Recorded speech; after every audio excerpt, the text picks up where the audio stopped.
শায়েখ, আসল সফলতা কাকে বলে? যে নিজের নফসকে জিতেছে, রাগ, অহংকার, হিংসা ও মিথ্যা ছেড়ে দিয়েছে, সে সফল। আল্লাহ বলেন, নিশ্চয়ই সে সফল যে নিজেকে পরিশুদ্ধ করেছে।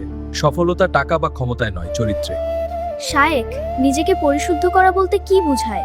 নিজেকে পরিশুদ্ধ করা মানে ভেতরের রোগগুলো দূর করা, অহংকার কমানো, হিংসা ছেড়ে দেওয়া, রাগ নিয়ন্ত্রণ করা, মিথ্যা থেকে ফিরে আসা। কিয়ামতের দিনের কথা মনে করো।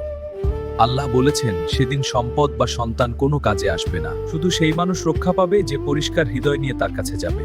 দেখো, হৃদয়ের কথা বলা হয়েছে, সম্পদের না। শায়েখ, তাহলে ইবাদতের চেয়েও চরিত্র বেশি গুরুত্বপূর্ণ? ইবাদত আর চরিত্র আলাদা না। সত্যিকারের ইবাদত মানুষকে বদলায়। রাসূল সাল্লাল্লাহু আলাইহি ওয়াসাল্লাম বলেছেন, মুমিনদের মধ্যে সেই ব্যক্তি উত্তম যার চরিত্র উত্তম। আরেক হাদিসে বলেছেন, কিয়ামতের দিনে আমলের পাল্লায় সবচেয়ে ভারী হবে সুন্দর চরিত্র। ভাবো, নামাজ, রোজা, দান সব থাকবে, কিন্তু পাল্লা ভারী করবে তোমার আচার ব্যবহার। শায়েখ, মানুষ চরিত্র বদলাতে এত কষ্ট পায় কেন? কারণ চরিত্র বদলাতে হলে নিজের ভুল মানতে হয়, অহংকার ভাঙতে হয়। টাকা উপার্জন করা সহজ, পরিশ্রম করলে পাওয়া যায়। কিন্তু রাগের সময় চুপ থাকা, রাগ নিয়ন্ত্রণ ও ক্ষমা, এটাই ভেতরের শক্তির পরিচয়। এই জন্যই চরিত্র পরিবর্তনই আসল জিহাদ, নিজের বিরুদ্ধে। শায়েখ, যদি কেউ ধীরে ধীরে বদলায়?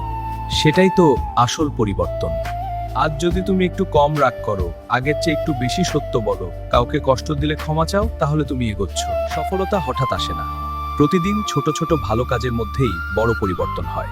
মানুষ হয়তো তোমার ডিগ্রি দেখে সম্মান করবে, টাকা দেখে প্রশংসা করবে, কিন্তু আল্লাহ তোমার হৃদয় দেখেন। যে নিজের ভেতরটা পরিষ্কার করতে পারে, সেই আসল সফল।